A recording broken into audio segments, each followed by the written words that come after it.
Hi you guys, my name is Alexandra and welcome back to my channel. So in the month of June, I read a total of 7 books. The first book that I read this month was Wonder, and this is by R.J. Palacio.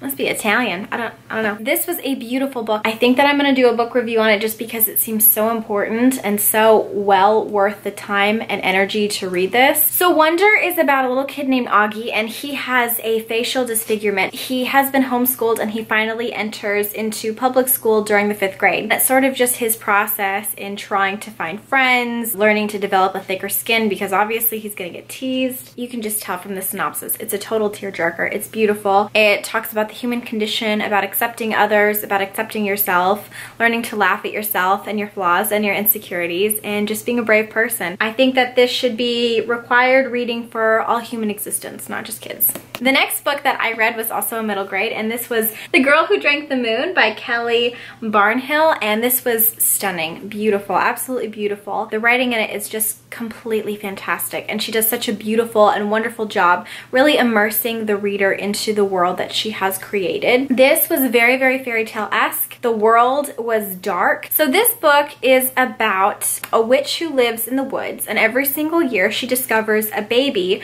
on the same day that has been abandoned in the woods. And she takes the babies over to the village over and she finds them adopted homes. What she does is she feeds them starlight so that they can be sustained and happy and almost like blessed children. But she never feeds them moonlight because moonlight is pure magic. Well, one day she sees this beautiful baby and she sort of falls in love with this little baby, and she gets really distracted, and instead of feeding her starlight, she accidentally feeds her moonlight. Thus, she creates a very, very magical child. And the story is just about this little girl. It's about growing up in the swamp with a witch. It's about what's happening in the town that she was abandoned from and why she was abandoned. I actually found a lot of metaphors and analogies in this book. A lot of metaphors specifically on what I believe was a lot of religious versus spiritual undertones. The next book I read was Nevermore by Jessica Townsend. This was great. This was so excellent. I've heard a lot of people compare this to Harry Potter, and I can see why. There are a lot of similarities. It's a very different vibe in my opinion, but it was in the same category of vibe, I would say. So if you have somebody who likes Harry Potter, or if you liked Harry Potter, you're gonna like this. Don't compare it to Harry Potter because in my opinion, I have yet to read anything that has come close to my enjoyment to Harry Potter, but this was really well worth the read. It's about a little girl named Morgan Crow. She was born on a day where it's considered to be like bad luck to be born on that day, and anything that happens in her town that is bad, she is blamed for. Nobody wants her, her family doesn't want her, and she is cursed to die on her 11th birthday. And on her 11th birthday, she is visited by a man named Jupiter North, who whisks her away and enters her into this really, really awesome trials competition where if she gets into something called the Wondrous Society. I highly recommend this. I thought it was really, really, really well done. The next book that I read was a young adult book, and it was Love and Gelato by Jenna Evans Welch, and this was a fantastic book. This is the perfect book for summer in my opinion. I have always wanted to go to Italy. The whole thing takes place in Italy. It's kind of romantic. It's very sweet. It's a very light and fluffy summer read. I highly recommend it if you like young adults. So this book is about a girl named Lena, and she goes to Italy because it is her mother's last dying wish. While she's there, she's actually given her mother's journal for when she lived in Italy. And it's really cool because as she's reading these entries that her mother experienced, she then goes out and experiences it. And there's got like a very, very cute summer love in here. There's a lot of really beautiful moments with her mom. I loved the ending. So I'm so sorry if it got louder, but it's raining really, really hard now. So the only thing that I wasn't totally sold on was just how fast and how quickly she got together with her love interest. So if you don't really like that insta love vibe, you might not love this. But I still think that it was actually handled really, really well in a very, very sweet kind of rom-com way, and I just really enjoyed this book. Fair warning though, this book will probably make you want to eat things like pasta and pizza and lots of gelato. I've actually gone through 2 pints of gelato since reading this book. The next book that I read is by Neil Gaiman, and it is called Stardust, and I thought that this was such a cute book. If you like fantasy and if you like fairy tales in particular, I think you're really going to enjoy this.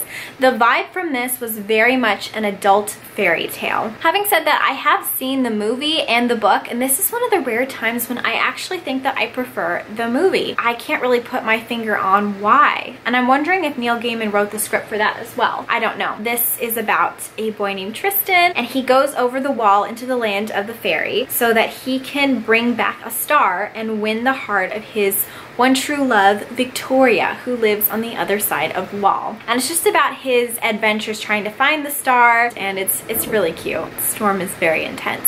So this was a really, really great book. The next book that I read was Neverwhere, and I have been dying to read this. I actually heard about it from Books and Brews.